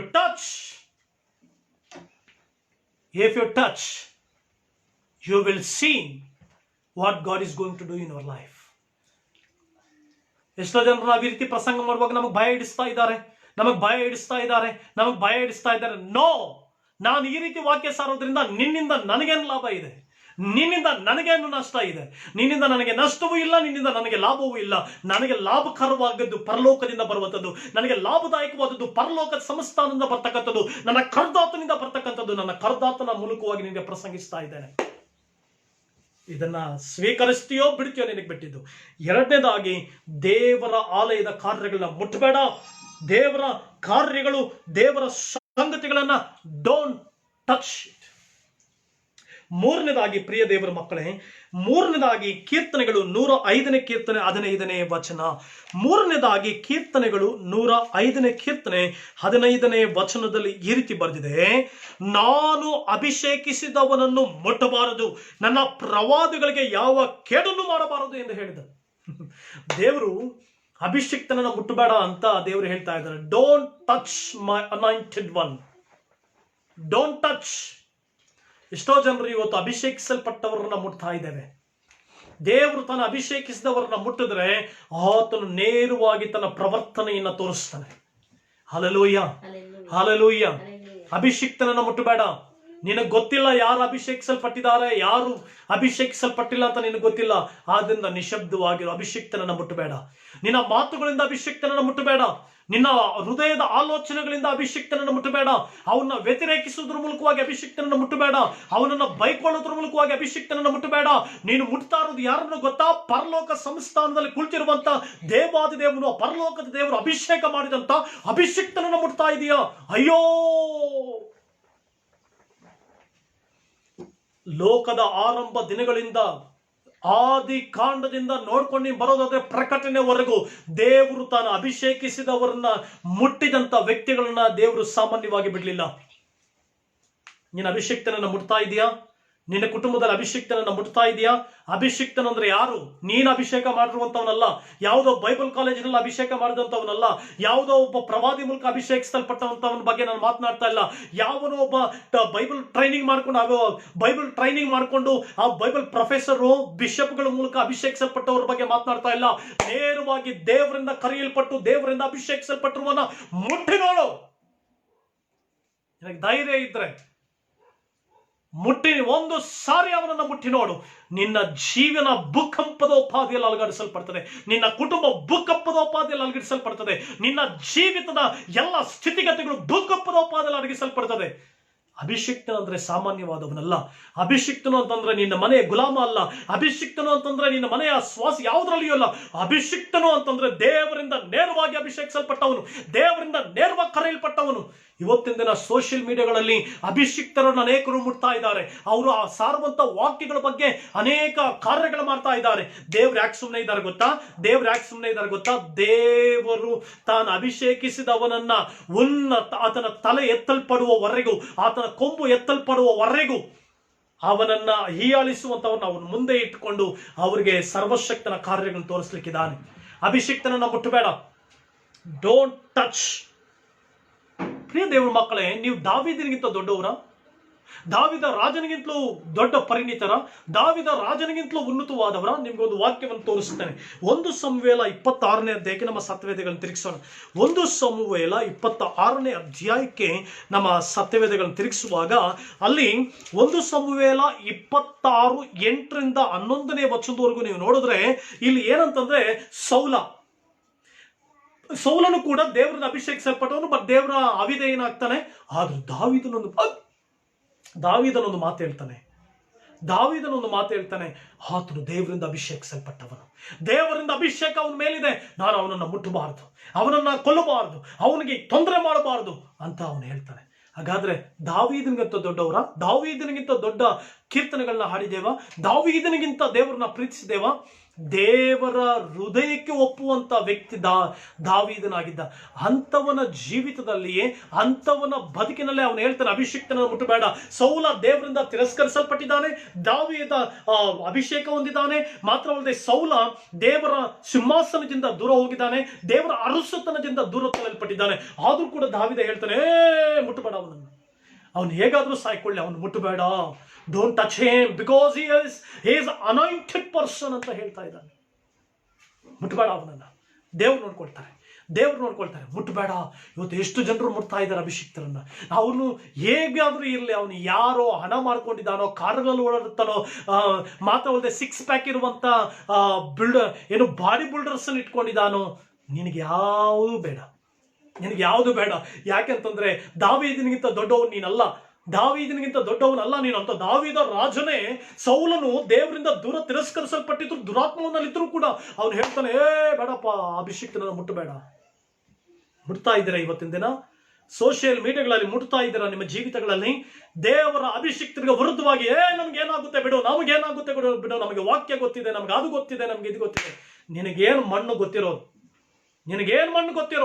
ದೇವ್ರ ವಾಕ್ಯವನ್ನು ಸರಿಯಾಗಿ ಓದಲಿಲ್ಲ ನೀನು. ಯಾವುದೋ ಒಂದು ವಚನ ಇಟ್ಕೊಂಡಿದೀಯಾ, ದೇವ್ರ ವಾಕ್ಯವನ್ನು ಸರಿಯಾಗಿ ಓದಲಿಲ್ಲ ನೀನು. ಅಭಿಷಿಕ್ತನನ್ನ ಮುಟ್ಟಬೇಡ. ಎಚ್ಚರಿಕೆ ಪ್ರಿಯ ಸಹೋದರನೇ, ಸಹೋದರಿ. ಅಭಿಷಿಕ್ತನ ವಿರುದ್ಧವಾಗಿ ಏನು ಮಾತಾಡಬೇಡ, ಅಭಿಷಿಕ್ತನಿಗೆ ವಿರುದ್ಧವಾಗಿ ಏನು ಹೇಳಬೇಡ, ಅಭಿಷಿಕ್ತನಿಗೆ ವಿರುದ್ಧವಾಗಿ ಕಿಂಚತ್ತು ಏನು ಮಾತಾಡಬೇಡ. Be careful. 4ನೇದಾಗಿ ಪ್ರಲಾಪಗಳು 4ನೇ ಅಧ್ಯಾಯ 14ರಿಂದ 15ನೇ ವಚನದಲ್ಲಿ ಬರೆದಿದೆ, ಅಶುದ್ಧವಾದದ್ದನ್ನ ಮುಟ್ಟಬೇಡ. 4ನೇದಾಗಿ ಯಾವುದು ಪಾಪಿಷ್ಟಕರವಾದದ್ದು, ಯಾವುದು ಅಶುದ್ಧವಾದದ್ದು, ಯಾವುದು ದೇವರಿಗೆ ಇಷ್ಟವಿಲ್ಲವೋ ಅದನ್ನ ಮುಟ್ಟಬೇಡ. ದೇವರಿಗೆ ಇಷ್ಟವಿಲ್ಲದ ಸಂಗತಿಗಳನ್ನ ಮುಟ್ಟಬೇಡ. ದೇವರಿಗೆ ಇಷ್ಟವಿಲ್ಲದ, ದೇವರು ಇಷ್ಟಪಡದೇ ಇರುವಂತ ಪಾಪಗಳನ್ನ ಮುಟ್ಟಬೇಡ. ದೇವರಿಗೆ ಇಷ್ಟ ಇಲ್ಲದೆ ಇರುವಂತ ಫಿಲಮ್ಗಳನ್ನ ಮುಟ್ಟಬೇಡ. ದೇವರಿಗೆ ಇಷ್ಟ ಇಲ್ಲದೆ ಇರುವಂತ ನ್ಯೂಸ್ಗಳನ್ನ ಮುಟ್ಟಬೇಡ. ದೇವರಿಗೆ ಇಷ್ಟ ಇಲ್ಲದೆ ಇರುವಂತ, ದೇವರು ಇಷ್ಟಪಡದೇ ಇರುವಂತ ಕ್ಯಾರೆಕ್ಟರ್ಗಳನ್ನ ಮುಟ್ಟಬೇಡ. ದೇವರಿಗೆ ಇಷ್ಟ ಇಲ್ಲದಿರುವಂತ ಯಾವುದನ್ನ ನಿನ್ನ ಕುಟುಂಬದಲ್ಲಿ ಇಟ್ಕೊಳ್ಬೇಡ. ನಿನ್ನ ಕುಟುಂಬದಲ್ಲಿ ದೇವರಿಗೆ ಇಷ್ಟ ಇಲ್ಲದಿರುವಂತ ಮಾತುಗಳು ಇಟ್ಕೊಂಡಿದ್ಯಾ? ದೇವರಿಗೆ ಇಷ್ಟ ಇಲ್ಲದಿರುವಂತ ಆಚಾರಗಳನ್ನ ಇಟ್ಕೊಂಡಿದ್ಯಾ? ದೇವರಿಗೆ ಇಷ್ಟ ಇಲ್ಲದಿರುವಂತ ಸಮಾಚಾರಗಳನ್ನ ಇಟ್ಕೊಂಡಿದ್ಯಾ? ದೇವರಿಗೆ ಇಷ್ಟ ಇಲ್ಲದಿರುವಂತ ಚಾಡಿಗಳನ್ನ ಇಟ್ಕೊಂಡಿದ್ಯಾ? ದೇವರಿಗೆ ಇಷ್ಟ ಇಲ್ಲದಿರುವಂತ ಅಶುದ್ಧ ಕಾರ್ಯಗಳನ್ನ ಇಟ್ಕೊಂಡಿದ್ಯಾ? ದೇವರಿಗೆ ಇಷ್ಟ ಇಲ್ಲದಿರುವಂತ ಅಶುದ್ಧ ಸಂಗತಿಗಳನ್ನ ಇಟ್ಕೊಂಡಿದ್ಯಾ? ದೇವರಿಗೆ ಇಷ್ಟ ಇಲ್ಲದಿರುವಂತ ಅಶುದ್ಧ ವ್ಯಕ್ತಿಗಳನ್ನ ಇಟ್ಕೊಂಡಿದ್ಯಾ? Let me tell you something, don't touch it. ಮುಟ್ಟಬೇಡ, ಅದನ್ನು ಬಿಟ್ಬಿಡು. ದೇವರು ಹೇಳ್ತಾ ಇದ್ದಾರೆ, ಅಶುದ್ಧವಾದದ್ದನ್ನು ಮುಟ್ಟಬೇಡ. ಯೆಶಾಯನ ಬರೆದ ಪ್ರವಾದನ ಗ್ರಂಥಗಳಲ್ಲೂ ಮಾತ್ರವಲ್ಲದೆ 2 ಕೊರಿಂಥ 6ನೇ ಅಧ್ಯಾಯ 17ನೇ ವಚನದಲ್ಲೂ ಯೆಶಾಯನ ಬರೆದ ಪ್ರವಾದನ ಗ್ರಂಥ 57:11 ಬರೆದಿದೆ, ಅಶುದ್ಧವಾದದ್ದನ್ನು ಮುಟ್ಟಬೇಡ್ರಿ, ಅಶುದ್ಧವಾದದ್ದನ್ನು ತೊಲಗಿರಿ. ಯಾವುದು ಅಶುದ್ಧವಾದದಂತ ನಿನಗಿದೆ, ಯಾರು ಪಾಠ ಮಾಡಬೇಕಾದಿಲ್ಲ. ನೀನ್ ಚಿಕ್ಕ ಪಾಪು ಅಲ್ಲ, ನೀನ್ ಚಿಕ್ಕ ಮಗು ಅಲ್ಲ. ಕ್ರೈಸ್ತಳೇ, ದೇವರ ಮಗನೇ, ದೇವರ ಮಗಳೇ, ನೀವು ಚಿಕ್ಕ ಮಕ್ಕಳಲ್ಲ. ಇದು ಹಾಗೆ ಹೇಗೆ ಅಂತ ಪಾಠ ಮಾಡ್ಲಿಕ್ಕೆ ಎಲ್ರಿಗೂ, ಪ್ರತಿಯೊಬ್ಬರಿಗೂ ಗೊತ್ತು ಯಾವುದು ಅಸತ್ಯವಾದದ್ದು, ಯಾವುದು ಸುಳ್ಳಾದದ್ದು, ಯಾವುದು ಚಾಡಿಕರವಾದದ್ದು, ಯಾವುದು ದೇವರಿಗೆ ಬೇಡದಿರುವಂತ ಮಾತುಗಳು, ಪ್ರತಿಯೊಂದು ನಿನಗೆ ಗೊತ್ತು. ಬೆಟ್ಟು ಹೊರಗಡೆ ಬಾ. ಅಶುದ್ಧವಾದದ್ದನ್ನು ಮುಟ್ಟಬೇಡ, ಅಶುದ್ಧವಾದ ಸಂಗತಿಗಳನ್ನ ಮುಟ್ಟಬೇಡ, ಅಶುದ್ಧವಾದ ಆಲೋಚನೆಗಳನ್ನ ಮುಟ್ಟಬೇಡ, ಅಶುದ್ಧಕರವಾದದ್ದನ್ನು ಯಾವುದನ್ನು ಮುಟ್ಟಬೇಡ. ಕೊನೆಯದಾಗಿ ಜಕರ್ಯ 2:8 ಈ ರೀತಿ ಬರ್ತಿದೆ, ನಿನ್ನನ್ನು ತಾಕುವವನು ಕರ್ತನ ಕಡ್ಡುಗುಡ್ಡನ್ನು ತಾಕುವವನು. ಯಾವನೇ ಆಗಿರಲಿ, ಅವನು ಕ್ರೈಸ್ತನೇ ಆಗಿರಲಿ, ಅವನು ಅಕ್ರೈಸ್ತನೇ ಆಗಿರಲಿ, ಅವನು ಯಾವನೇ ಆಗಿರಲಿ, ಯಾವನಾದರೂ ಕ್ರೈಸ್ತರನ್ನ ಮುಟ್ಟಿದರೆ ಕ್ರಿಸ್ತನ ಕಣ್ಣುಗುಡ್ಡನ್ನ ಮುಟ್ಟುವವನು. ಕಣ್ಣುಗುಡ್ಡು ಸಾಮಾನ್ಯವಾಗಿ ನಾವೇ ಮುಟ್ಕೊಂಡ್ರೆ ಬಹಳ ಉರಿಯುತ್ತೆ, ಬಹಳ ಇರಿಟೇಟ್ ಆಗುತ್ತೆ, ಬಹಳ ಕೋಪ ಬರುತ್ತೆ. ನೀನು ಎಷ್ಟು ಸಾರಿ ಕ್ರೈಸ್ತರನ್ನ ಮುಟ್ತೀಯೋ, ನೀ ಎಷ್ಟು ಸಾರಿ ದೇವರ ಮಕ್ಕಳನ್ನ ಮುಟ್ತೀಯೋ, ನೀನು ಎಷ್ಟು ಸಾರಿ ಯೇಸುವಿನ ರಕ್ತದಿಂದ ತೊಳೆಯಲ್ಪಟ್ಟವ್ರನ್ನ ಮುಟ್ತೀಯೋ, ನೀನು ಎಷ್ಟು ಸಾರಿ ಯೇಸುವಿನ ಗಾಯಗಳಲ್ಲಿ ಇರುವಂತ ಜನರನ್ನ ಮುಟ್ತೀಯೋ, ನೀನು ಎಷ್ಟು ಸಾರಿ ಯೇಸುವನ್ನ ಆರಾಧಿಸುವವರನ್ನ ಮುಟ್ತೀಯೋ, ಅಷ್ಟು ಸಾರಿ ಯೇಸುವಿನ ಕಣ್ಣುಗುಡ್ಡನ್ನ ಮುಟ್ಟುವವರು, ಅಷ್ಟು ಸಾರಿ ಲೆಕ್ಕ ಬರ್ತಿಟ್ಕೋ. ಆ ಲೆಕ್ಕವನ್ನ ಚುಕ್ತ ಮಾಡುವಂತ ದೇವರು ಲೆಕ್ಕ ನೀನು ಕೊಡ್ಲೇಬೇಕು. ಪ್ರಿಯ ಸಹೋದರನೇ ಸಹೋದರಿ, ನೀನು ಯಾವುದೇ ಜಾತಿಯವನಾಗಿರು, ನೀನು ಯಾವನೇ ಆಗಿರು, ಐ ಡೋಂಟ್ ಕೇರ್. ಯೇಸುವನ್ನ ಆರಾಧಿಸುವವರನ್ನ ಮುಟ್ತೀಯ, ಯೇಸುವಿನ ಕಣ್ಣುಗುಡ್ಡನ್ನ ಮುಟ್ಟುವವನು ನೀನು. ಎಷ್ಟು ಸಾರಿ ಯೇಸುವಿನ ಕಣ್ಣುಗುಡ್ಡನ್ನ ಮುಟ್ತೀಯೋ ಅಷ್ಟು ಸಾರಿ ಬರ್ದಿಟ್ಕೊ ನಿನ್ನ ಡೈರಿನಲ್ಲಿ, ಅಷ್ಟು ಸಾರಿ ಬರ್ದಿಟ್ಕೊ ನಿನ್ನ ಡೈರಿನಲ್ಲಿ. ನಿನ್ನ ಜೀವಿತದಲ್ಲಿ ಶಿಕ್ಷಾ ಕಾಲಗಳು ಬಂದೊದಗ್ತವೆ, ದುಃಖದ ಕಾಲಗಳು ಬಂದೊದಗ್ತವೆ, ಸಮಸ್ಯೆಗಳು ಬಂದೊದಗ್ತವೆ. ಆದ್ದರಿಂದ ಪ್ರಿಯ ದೇವರ ಮಕ್ಕಳೇ, ಯೇಸು ಕ್ರಿಸ್ತನು ತನ್ನ ಸತ್ಯವೇದದಲ್ಲಿ ಬರೆದಿಟ್ಟಿದ್ದಾನೆ, ಮುಟ್ಟಬೇಡ ಅನ್ನೋದನ್ನ ಮುಟ್ಟಬೇಡ. ದೇವರು ಯಾವುದು ಮುಟ್ಟಬೇಡ ಅಂತ ಹೇಳಿದಾನ ಅದನ್ನ ಮುಟ್ಟಕೊಡುದು, ಮುಟ್ಟಬೇಡ. ಇವತ್ತು ತೀರ್ಮಾನ ತೆಗೆದುಕೊ, ಇವತ್ತು ಡಿಸೈಡ್ ಮಾಡು, ದೇವರೇ ಇನ್ನು ಮುಂದೆ ನಾನು ಇದು ಮುಟ್ಟೋದಿಲ್ಲ. ದೇವರೇ, ನಾನು ಮುಯಿಗೆ ಮುಯಿ ತೀರಿಸೋದು, ನನ್ನ ವೈರಿಗಳ ಮೇಲೆ ನಾನು ಕೇಡು ಮಾಡುವಂಥವ್ರಿಗೆ ಮುಯಿ ತೀರಿಸ್ಬೇಕಂತಿದ್ದೆ, ಇವ್ರಿಗೆ ಹಾಗೆ ಮಾಡ್ಬೇಕು ಹೀಗೆ ಮಾಡ್ಬೇಕು ಅನ್ಕೊಂಡಿದ್ದೆ, ಬಿಟ್ಬಿಟ್ಟು ನಾನು ನಿನ್ನ ಕೈ ಕೊಡ್ತೀನಿ, ನೀನು ಮಾಡೋ ಕಾರ್ಯ ನಾನು ನೋಡ್ತೀನಿ, ನೀನು ಮಾಡೋ ಕಾರ್ಯ ನಾನು ನೋಡ್ತೀನಿ, ನೀನು ಮುಯಿ ತೀರಿಸೋದನ್ನು ನೋಡ್ತೀನಿ ಅಂತ ದೇವರಿಗೆ ಹೇಳು. ನೀನು ಮುಯಿ ತೀರಿಸಬೇಡ. ದೇವಸ್ಥಾನದ ಕಾರ್ಯಗಳು ಅಂದರೆ ದೇವಾಲಯ ಕಾರ್ಯಗಳು, ಸಭಾ ಕಾರ್ಯಗಳು, ಸಭೆ ಕ್ರಿಯೆಗಳು. ಅವತ್ತಿನ ದಿನ ಲೇವಿಯರು ಯಾಜಕರ ಮಹಾಯಾಜಕರ ಕೈ ಕೆಳಗಡೆ ಕೆಲಸ ಮಾಡಬೇಕಾಯ್ತು. ಇವತ್ತಿನ ದಿನ ಸಭೆಯಲ್ಲಿ ನನಗೆ ಹಿರಿತನ ಬೇಕು, ಸಭೆಯಲ್ಲಿ ಹಾಗಿರ್ಬೇಕು, ನಾನು ಹೀಗಿರ್ಬೇಕು. ಬೇಡ ಸಹೋದರ, ಕ್ರಿಸ್ತನಿಗಾಗಿ ಜೀವಿಸು, ಕರ್ತನಿಗಾಗಿ ಜೀವಿಸು. ಅಭಿಷೇಕ್ತನನ್ನು ಮುಟ್ಟಬೇಡ. ದೇವರ ಅಭಿಷೇಕ ಮಾಡಿದವನನ್ನ ಮುಟ್ಟಿದ್ರೆ ಚೆನ್ನಾಗಿರೋದಿಲ್ಲ. ನಾನು ಹೇಳ್ತಾ ಇಲ್ಲ, ನಾನು ನಿನ್ನ ಎದುರಿಸ್ತಾ ಇಲ್ಲ, ಬೈಬಲೇ ಹೇಳ್ತಾ ಇದೆ ನಿನಗೆ, ಬೈಬಲೇ ಹೇಳ್ತಾ ಇದೆ. ಅವನು ನೋವಾಗ್ದಿರಂಗೆ ನೋಡ್ಕೋ ಅಂತ ದೇವ್ರ ವಾಕ್ಯದಲ್ಲಿ ಬರ್ದಿದೆ. ಎಚ್ಚರಿಕೆಯಿಂದಿರು. ಪ್ರಲಾಪಗಳಲ್ಲಿ ಅಶುದ್ಧವಾದದನ್ನ ಮುಟ್ಟಬೇಡ ಅಂತ ಬರ್ದಿದೆ. ಅಶುದ್ಧವಾದನ್ನ ಮುಟ್ಟಬೇಡ. ಮಾತ್ರ ಹೋದೆ ದೇವ ಮಕ್ಕಳನ್ನ ಮುಟ್ಟಬೇಡ. ನಿನ್ನ ಜೀವಿತದಲ್ಲಿ ಮುಟ್ಟಿದ್ರೆ ಏನು, ಮುಟ್ಟಿದ್ರೆ ಏನಾಗುತ್ತೆ? ನಾನು ಚೆನ್ನಾಗೇ ಇದ್ದೀನಲ್ಲ, ನಾನು ಆರೋಗ್ಯಕರವಾಗಿ ಇದ್ದೀನಲ್ಲ, ಎಲ್ಲ ರೀತಿಯಲ್ಲಿ ಚೆನ್ನಾಗಿದ್ದೀನಲ್ಲ. ಪ್ರಿಯ ದೇವರ ಮಕ್ಕಳೇ, ತಿರುಗಿ ನಾವು ಧರ್ಮೋಪದೇಶ ಕಾಂಡ 32ನೇ ಅಧ್ಯಾಯ, ಕೊನೆಯದಾಗಿ 32ನೇ ಅಧ್ಯಾಯದಲ್ಲಿ 35ನೇ ವಚನದಲ್ಲಿ ರೀತಿ ಬರ್ತಿದೆ, ಪ್ರತಿಕಾರ ಮಾಡಿ ಮುಯಿಗೆ ಮುಯಿ ತೀರಿಸುವುದು ನನ್ನ ಕೆಲಸ, ಅವರು ಜಾರಿ ಬೀಳುವ ಸಮಯ ಬರುವುದು. There is a time. ನೀನು ಹೇಳ್ಬೋದು, ನಾನು ಅಭಿಷಿಕ್ತರ ವಿರುದ್ಧವಾಗಿ ಮಾತಾಡಿದೆ, ಏನಾಯ್ತು? ಜಂಬ ಕೊಚ್ಕೊಳ್ತಾ ಇರ್ಬೋದು. ನಾನು ದೇವರ ಕಾರ್ಯಗಳ ವಿರುದ್ಧವಾಗಿ ಮಾತಾಡಿದೆ, ನಾನು ಹೀಗೆ ಮಾತಾಡಿದೆ, ನಾನು ಹಾಗಂದ್ರೆ ನಾನು ಚೆನ್ನಾಗೇ ಇದ್ದೀನಲ್ಲ, ನಾನು ಹೇಳಿ ಸರಿ ಅಂತ ನೀನು ಅನ್ಕೊಳ್ತಾ ಇರ್ಬೋದು. ನಾನು ದೇವರ ಮಕ್ಕಳನ್ನ ಮುಟ್ಟುಬಿಟ್ಟೆ, ಅಭಿಷಿಕ್ತನನ್ನ ಮುಟ್ಟುಬಿಟ್ಟೆ, ದೇವರ ಕಾರ್ಯಗಳು, ಕಾಣಿಕೆ, ದಶಮಾಂಶಗಳ ಬಗ್ಗೆ ಮಾತನಾಡ್ಬಿಟ್ಟೆ, ಏನು ದೇವರು ತಾನೇ ನನ್ನ ಜೊತೆ ಮಾತಾಡಿದ್ದಾರೆ ಅಂತ ನೀನು ಅನ್ಕೊಳ್ಬಹುದು. ದೇವರು, God has appointed a time for you. ನೀನು ಜಾರಿ ಬೀಳುವ ಹಾಗೆ ಜಾರಿ ಬೀಳ್ತಾರಂತೆ ಅವರು. ಯಾರ್ಯಾರು ಈ ರೀತಿ ಮುಟ್ತಾರೋ ಅವರು ಜಾರಿ ಬೀಳ್ತಾರೆ. ಅವರು ಒಂದೊಂದು ಹಂತವಾಗಿ ಜಾರಿ ಕೆಳಗಡೆ ಹೋಗ್ತಾ ಇರ್ತಾರೆ, ಗೊತ್ತಾಗೋದೇ ಇಲ್ಲ, ಯಾರಿಗೂ ಗೊತ್ತಾಗಲ್ಲ ಅವ್ರು ಕೆಳಗಡೆ ಹೋಗ್ತಾ ಇರೋದು. ಜನರು ಬೇಷ್ ಅನ್ಬೋದು, ಕೈ ಚಪ್ಪಾಳೆ ತಟ್ಟಬಹುದು, ಯೂಟ್ಯೂಬ್ಗಳಲ್ಲಿ ಜನರು ಲೈಕ್ಸ್ ಕೊಡ್ಬೋದು, ಸೂಪರ್ ಅನ್ಬೋದು. But god has appointed time for going down. ನಿನ್ನ ಜೀವಿತದಲ್ಲಿ ಕೆಳಗಡೆ ಹೋಗ್ತಾ ಇರ್ತೀಯ, ಎಚ್ಚರಿಕೆಯಿಂದಿರು. ಕೆಳಗಡೆ ಜಾರಿ ಬೀಳುವಂತೆ ಸಮಯವು ಬರುವುದು. ಸಮಯ ಇದೆ. ನೀನು ಅನ್ಕೊಳ್ಬಹುದು, ಇವಾಗೆಲ್ಲ ಚೆನ್ನಾಗಿದ್ದೀನಿ, ನಾನು ಮುಟ್ಟದ್ನಲ್ವಾ, ನಾನು ಕ್ರೈಸ್ತರನ್ನು ಮುಟ್ಟದ್ನಲ್ವಾ, ನಾನು ಯೇಸುಸ್ವಾಮಿ ನಂಬಿರೋ ನೋಡಿದ್ನಲ್ವಾ, ನಾನು ಚೆನ್ನಾಗಿದ್ದೀನಿ ಅಂತ ನೀನು ಹೇಳ್ಬೋದು. ಬಟ್ ನೀನು ಜಾರಿ ಹೋಗುವಂತ ಸಮಯ ಬರುತ್ತೆ, ನೀನು ಮಣ್ಣಿಗೆ ಮಣ್ಣಾಗುವಂತ ಸಮಯ ಬರುತ್ತೆ, ನೀನು ಎಲ್ಲವನ್ನ ಕಳ್ಕೊಳ್ಳುವಂತ ಸಮಯ ಬರುತ್ತೆ ಅಂತ. ಮಾತ್ರವಲ್ಲ, ಅವರಿಗೆ ಆಪತ್ಕಾಲವು ಸಂಭವಿಸುವುದಂತ. ಅಧಿಕಾರ ಇದೆ, ನನಗೆಲ್ಲ ಇದೆ ಅಂತ. ಮಾತ್ರವಲ್ಲದೆ ನನಗೆ ಕೇಳೋರು ಯಾರು, ನನಗೆ ಮಾಡೋರು ಯಾರು, ನನ್ನ ಇಷ್ಟ, ನನಗೆಲ್ಲ ಗೊತ್ತಿದೆ ಅಂತ ಮೆರಿತಾ ಇದೆಯಾ, ನಿನಗೆ ಆಪತ್ಕಾಲವು ಬರುವುದಂತ. ಆಪತ್ಕಾಲವು ಬರುವುದು. ಅವರಿಗೋಸ್ಕರ ಸಿದ್ಧವಾಗಿರುವ ದುರ್ಗತಿ ಬೇಗ ಬರುವುದಂತ. ಅವ್ರಿಗಾಗಿ ದುರ್ಗತಿ. ಗೊತ್ತಾಯ್ತಾ? ಯಾಕೆ ದೇವರು ಸೈಲೆಂಟ್ ಆಗಿದ್ದಾನೆ? ಯಾಕೆ ದೇವರು ನಿಶಬ್ದವಾಗಿದ್ದಾನೆ, ಬಿಟ್ಟಿದ್ದಾನೆ? ಯಾಕಂದ್ರೆ ಅವ್ರಿಗೆ ದುರ್ಗತಿ ಸಿದ್ಧವಾಗಿದೆ. ಆ ದುರ್ಗತಿಯಲ್ಲಿ ನೀನು ಬೀಳಬೇಡ ಸಹೋದರ. ಆ ದುರ್ಗತಿಯಲ್ಲಿ ಕ್ರೈಸ್ತರೇ ನೀವು ಬೀಳಬೇಡ್ರಿ. ದೇವರು ಮುಟ್ಟಬೇಡ ಅಂತ ಹೇಳಿದನ್ನ ಮುಟ್ಟಬೇಡ್ರಿ, ಆಶೀರ್ವದಿಸಲ್ಪಡುವಿರಿ. ಮುಟ್ಟಿದ್ರೆ ದುರ್ಗತಿಗೆ ಬರುವಿರಿ, ಮುಟ್ಟದೆ ಹೋದ್ರೆ ಆಶೀರ್ವಾದ ಹೊಂದುವಿರಿ. ಈ ಎರಡು ದೇವರು ನಿನ್ ಮುಂದೆ ಇಡ್ತಾ ಇದ್ದಾನೆ, ನಿನ್ ಕೈ ಕೊಡ್ತಾ ಇದ್ದಾನೆ. ಯಾವುದು ಬೇಕೋ ನೀನೇ ಆರಿಸ್ಕೋ. ನಾವೆಲ್ಲರೂ ಕೂಡ ಎದ್ದು ನಿಂತು ಪ್ರಾರ್ಥನೆ ಮಾಡಿಕೊಳ್ಳೋಣ. ನಾವೆಲ್ಲರೂ ಕೂಡ ಎದ್ದು ನಿಂತು ದೇವರ ಸನ್ನಿಧಾನದಲ್ಲಿ ಪ್ರಾರ್ಥನೆ ಮಾಡೋಣ. ಪ್ರಿಯ ದೇವರ ಮಕ್ಕಳೇ, ದೇವರು ಮುಟ್ಟಬೇಡ ಅಂತ ಹೇಳಿದ್ದನ್ನ ಮುಟ್ಟಬೇಡ. ಪರಮ ತಂದೆಯಾದ ದೇವರೇ, ನಿಮ್ಮ ನಾಮಕ್ಕೆ ಸ್ತೋತ್ರ. ನಾನು, ನನ್ನ ಕುಟುಂಬ, ನೀನು ಯಾವುದನ್ನು ಮುಟ್ಟಬೇಡ ಅಂತ ಹೇಳಿದ್ರೆ ಅದನ್ನ ಮುಟ್ಟಲ್ಲ ಸ್ವಾಮಿ. ಸಭೆಯಲ್ಲಾಗ್ಬೋದು, ಸೇವೆಯಲ್ಲಾಗ್ಬೋದು, ಜೀವಿತದಲ್ಲಾಗ್ಬೋದು, ಎಲ್ಲದರಲ್ಲೂ ನಾವು ನಿನ್ನನ್ನು ಹತ್ಕೊಳ್ತೇವೆ ದೇವರೇ, ನಿನಗಾಗಿ ಜೀವಿಸ್ತೇವೆ ದೇವರೇ, ನಿನ್ನೊಂದಿಗೆ ಬದುಕ್ತೇವೆ ದೇವರೇ. ನಮ್ಮೊಬ್ಬೊಬ್ಬರನ್ನ ಅಭಿಷೇಕ ಮಾಡು. ಅನಾರೋಗ್ಯದಲ್ಲಿರುವಂಥ ಜನರಿಗೆ ಆರೋಗ್ಯ ಕೊಡು, ಸಮಸ್ಯೆಯಲ್ಲಿರುವಂಥ ಜನರಿಗೆ ಸಂತೋಷ ಕೊಡು, ನೆಮ್ಮದಿ ಕೊಡು, ಅದ್ಭುತಗಳು ಮಾಡು, ಮಹತ್ ಕಾರ್ಯಗಳು ಮಾಡು ದೇವರೇ. ಕರ್ತನೆ ಆನ್ಲೈನ್ಗೆ ಬಂದಂಥ ದೇವರೇ ಎಲ್ಲರೂ ಆಶೀರ್ವಾದ ಮಾಡು. ಲೈವ್ನಲ್ಲಿ ವಾಕ್ಯ ಕೇಳಿಸ್ಕೊಂಡಂತ ಎಲ್ಲರೂ ಬದಲಾಗಲಿ, ಕೃಪೆ ತೋರು, ಆಶೀರ್ವಾದ ಮಾಡಿ ನಡೆಸು. ಎಲ್ಲ ನಿನ್ನ ಕರಗಳಲ್ಲಿ ಒಪ್ಪಿಸ್ಕೊಡ್ತೇವೆ. ವಾರವೆಲ್ಲ ನಮ್ಮ ನಡೆಸು, ಕೃಪೆ ತೋರು. ಘನಮಾನ ಮಹಿಮೆ ನಿಮಗೆ ಸಲ್ಲಿಸ್ತಾ ಯೇಸು ಕ್ರಿಸ್ತನ ಹೆಸರಿನಲ್ಲಿ ಬೇಡ್ಕೊಳ್ತೇವೆ ಸ್ವಾಮಿ, ಆಮೇನ್. ನನ್ನ ಮನವೇ ಕರ್ತನನ್ನು ಕೊಂಡಾಡು, ನನ್ನ ಸರ್ವೇಂದ್ರಗಳೇ ಆತನ ಪವಿತ್ರ ನಾಮವನ್ನು ಕೀರ್ತಿಸಿರಿ. ನನ್ನ ಮನವೇ ಕರ್ತನನ್ನು ಕೊಂಡಾಡು, ಆತನ ಉಪಕಾರಗಳಲ್ಲಿ ಒಂದನ್ನೂ ಮರೆಯಬೇಡ. ಆಮೇಲೆ ಅದೇ ರೀತಿ ದೇವರ ಆಶೀರ್ವಾದವನ್ನು ಹೊಂದಿಕೊಳ್ಳೋಣ. ಕರ್ತನು ನಿಮ್ಮನ್ನು ಆಶೀರ್ವದಿಸಿ ಕಾಪಾಡಲಿ. ಕರ್ತನು ಪ್ರಸನ್ನ ಮುಖದಿಂದ ನಿಮ್ಮನ್ನು ನೋಡಿ ನಿಮ್ಮ ಮೇಲೆ ದಯವಿಡಲಿ. ಕರ್ತನು ನಿಮ್ಮ ಮೇಲೆ ಕೃಪಾ ಕಟಾಕ್ಷವಿಟ್ಟು ಶಾಂತಿಯನ್ನು ಅನುಗ್ರಹಿಸಲಿ. ಆಮೇಲೆ ನಮ್ಮ ಕರ್ತನಾದ ಯೇಸು ಕ್ರಿಸ್ತನ ಕೃಪೆಯು, ತಂದೆಯಾದ ದೇವರ ಪ್ರೀತಿಯು, ಪರಿಶುದ್ಧಾತ್ಮನ ಅನ್ಯೋನ್ಯತೆ ಸಹವಾಸವು ನಮ್ಮೆಲ್ಲರೊಂದಿಗೂ ಸದಾಕಾಲ ಇರಲಿ ಸ್ವಾಮಿ, ಆಮೇನ್. Hallelujah, hallelujah, hallelujah. ದೇವರು ನಿಮ್ಮ ಒಬ್ಬೊಬ್ಬರನ್ನ ಆಶೀರ್ವಾದ ಮಾಡಲಿ. ಶಲೋಮ್. ದೇವರ ಸಮಾಧಾನ ನಿಮಗೂ ನಿಮ್ಮ ಕುಟುಂಬಕ್ಕೂ ಬಂದದಗಲಿ. ಕರ್ತನ ಅಪ್ರಮೇಯ ಆಶೀರ್ವಾದ ನಿಮ್ಮೊಬ್ಬೊಬ್ಬರಿಗೂ ಸಿಗಲಿ. ಆಮೇನ್. God bless you.